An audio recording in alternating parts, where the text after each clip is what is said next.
Right, welcome Neil to the PH office. I know this is the first time since probably March time, wasn't it, before the pandemic actually caused a lot of restrictions. So it's the first time being in the office, so it's good to see you. Can I just ask you, Neil, because a lot of people will know you and know you through the work that you do at the Hallamshire in Sheffield PH Centre and some of the work that you do with the articles in the Emphasis magazine, but who you are and what you actually do and really why I'm speaking to you and calling you an expert in this field. That would be really helpful. Yeah, well, thanks, Ian. It is a pleasure to be back at the office after what's been a fairly long few months, but a very busy few months for us.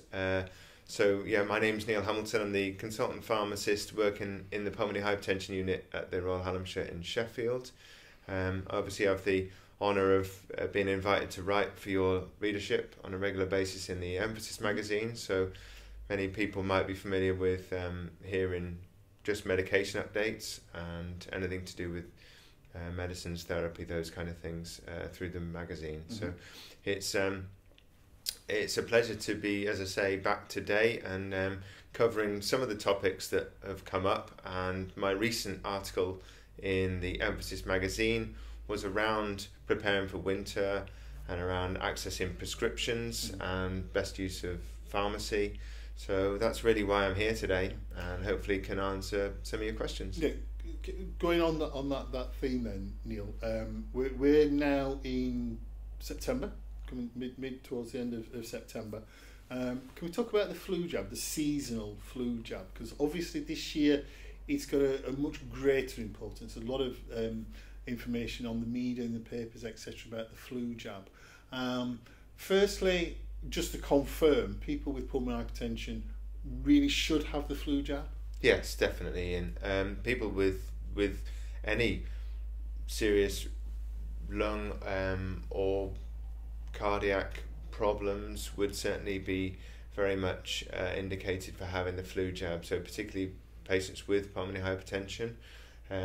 This year, more important than ever because COVID is out there, and any chance of reducing the possibility of contracting flu would be of great benefit. There's a huge overlap in symptoms, and the two conditions look very similar, I would say, largely. So just to be clear then, Neil, this is not, we're really encouraging people this year to have the flu jab because of COVID. We'd always be really encouraging people with pulmonary hypertension to have the flu jab. Yes, we always encourage patients with pulmonary hypertension to have the flu jab, but one of the things this year is a change in the government advice in that those patients with pulmonary hypertension that have been shielded, or not just the patients who've been shielded, but the whole household is entitled to a free flu jab, and what that does is reduce the chances of people in the household, maybe children at school or other people going out mixing in workplaces, to bringing back those. So that's new this year, isn't it? That's new this year. The PHP individuals with pulmonary hypertension who've been shielded, so it's their household that are really encouraged as well to get the flu jab to protect the whole unit. Yes, and encourage that to reduce the chance of bringing flu back into the house. Now, vaccines are prepared in advance, and there are different strains of flu, so what the vaccine doesn't do is an absolute guarantee, but it greatly reduces the risk of a flu based on scientific predictions around which type of flu is going to be most common through this winter.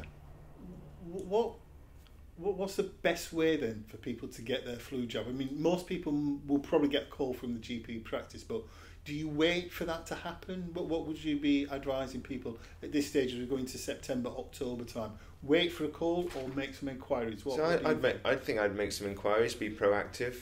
I know that it is, because it is all over the media. It's I've seen BBC, Sky News and other websites already alerting about the fact that the flu jab is starting, and I know that I've seen correspondence in our hospital that the flu jabs have just started to arrive for use for staff and maybe for patients. So it feels about the right time to be proactive. But I also know, because of the coverage it's received, the uptake has already been massive.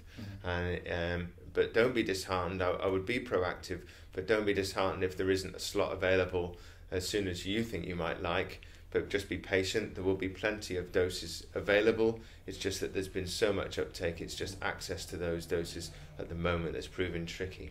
One of the changes this year that's important as well, in order to reduce footfall and people going to GP surgeries, is that the access to a flu jab has been extended to some community pharmacies. So that's a different place to where you might have previously gone to get a flu jab.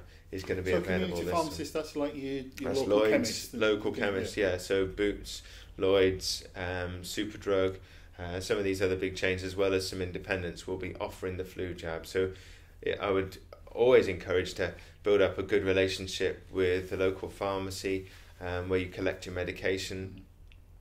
But certainly through this winter, then that might be a place that you could go and get a flu jab without having to go to GP surgery. What would you say, Neil? I've heard, and I know we've had a few calls in the office over the last few weeks about, and it's been mentioned about the flu jab, and said, well, I don't get it, I don't go for it because last time I had it 3 or 4 years ago, I felt a bit groggy afterwards for a couple of days, or it made me ache. What's your comment on that one?